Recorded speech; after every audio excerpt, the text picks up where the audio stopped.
So I'm gonna get into some of the blueprints right now. This will be for the behavior tree setup.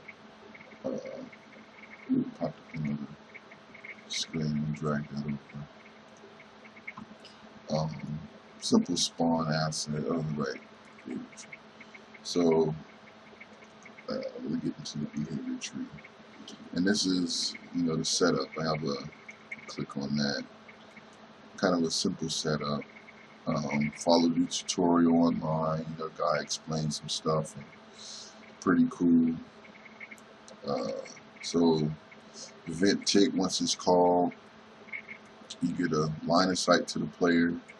Find out where the player is. If he's not, if nothing is obstructing his, or he's in the view angle, you cast a character, make an array. Really, there's only one actor in there, but just good practice in case put other characters in or something. It checks out, this is our location. If he's not blocked, you go ahead and make a line to him. Once it hits the actor, cast a character. Another condition: if what's hit is the player, then that's the memory marker. We spawn a target object. Get the memory marker.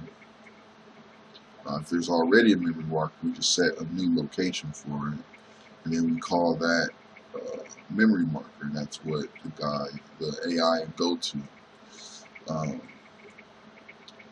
That's the condition. If what's out there is not, what's hit is not the character, then we check to see if there's a memory marker out, and if there's a memory marker, that's going to move to the memory marker.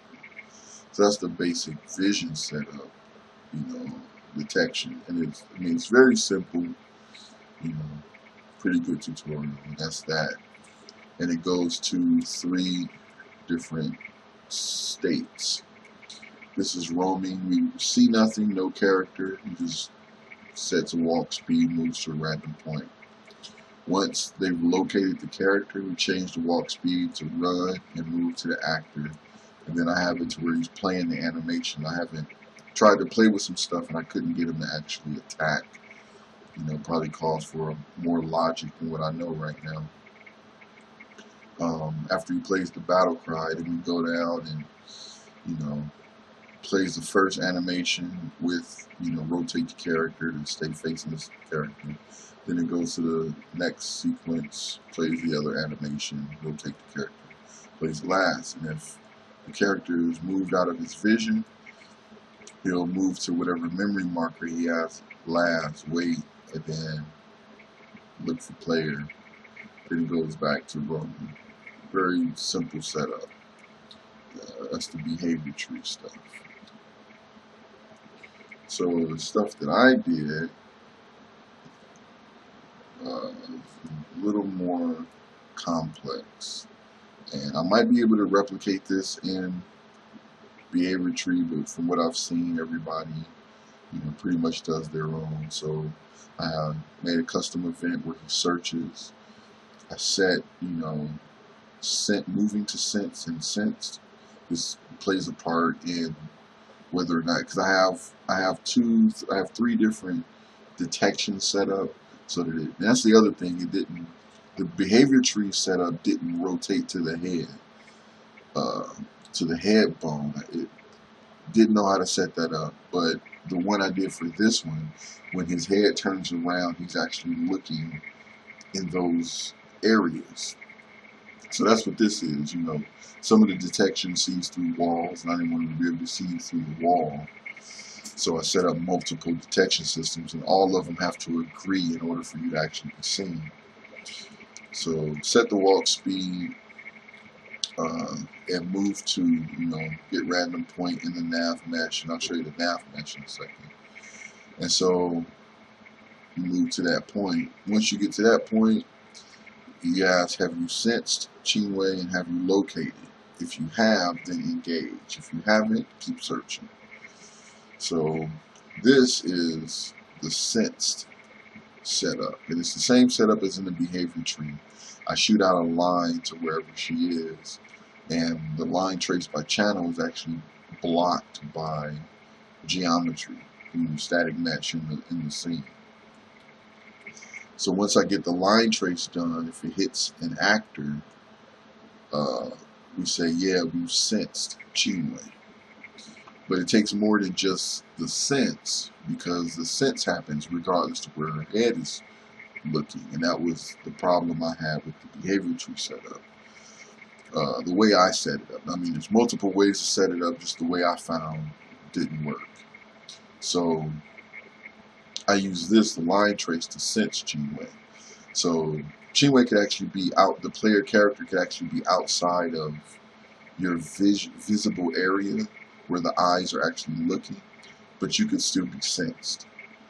And if you're sensed, it'll set a marker, spawn memory marker, and then the AI will walk to that marker, but you haven't been seen, so you can still get away. And then we set moving to sensed, and then we ask, are we moving to Chinwe? Have you been detected? And if not, we get that memory marker's location, move there, wait a minute, and then move away. So with these, I have basic sight set up. And with the basic sight, what that is straightforward vision. It's a box trace. And it just hits what's right in front of your face. No peripheral, no anything. And this is only looking for Chinwe. So if this is hit, it has its start and its end. It only goes so far. But if the character is in this, then you would have been located. And also, to be in this, you'd already have been sensed. So once that's equal and you've been located, then we set that you've been located. We set that you've already been sensed. And if you haven't been sensed, or if you manage to get away, then we'll go back to searching. But if you have been sensed, then how close are you? And if you're close enough, if you're not that close, if you're close enough, we go to engaged. If you're, closer than close enough, then we go to size up and get close, which is the actual attack. Engage is like, I see you, I'm gonna come after you. Size up and get close is we're about to do battle. And that's when he goes into his battle state mode. And so engage, we're moving the Chinwe, we're running, we set the walk speed fast, it's getting there. And pretty simple stuff. We set, are we close once it gets to the attack distance. I set up the attack distance to be 450 unreal units or centimeters within the game. Do a couple checks. Are we in range for certain attacks? Moving the Chinwe, and then engage, or engage again. Once we get to are we closed, that call size up and get close. And I think, where do I have that? I think if we're close, then if we're close, this vision will be set, and you'll be able to go here to size up and get close. If you're engaged, because engage is like you're running toward them. She'd be in that box cone, and then we come back here and check that. Once we're there, we always want to look at Chinwe. And then this will cast to the character and get her animations, change the walk speed, make sure, or we're casting to the Bashnayuri, the AI character, put him in combat mode, set his walk speed low, and get close to once. We'll do an attack. Then once he's done his attack, he'll engage again and do this whole sequence over. But each time he does the sequence, we're flip-flopping between montages.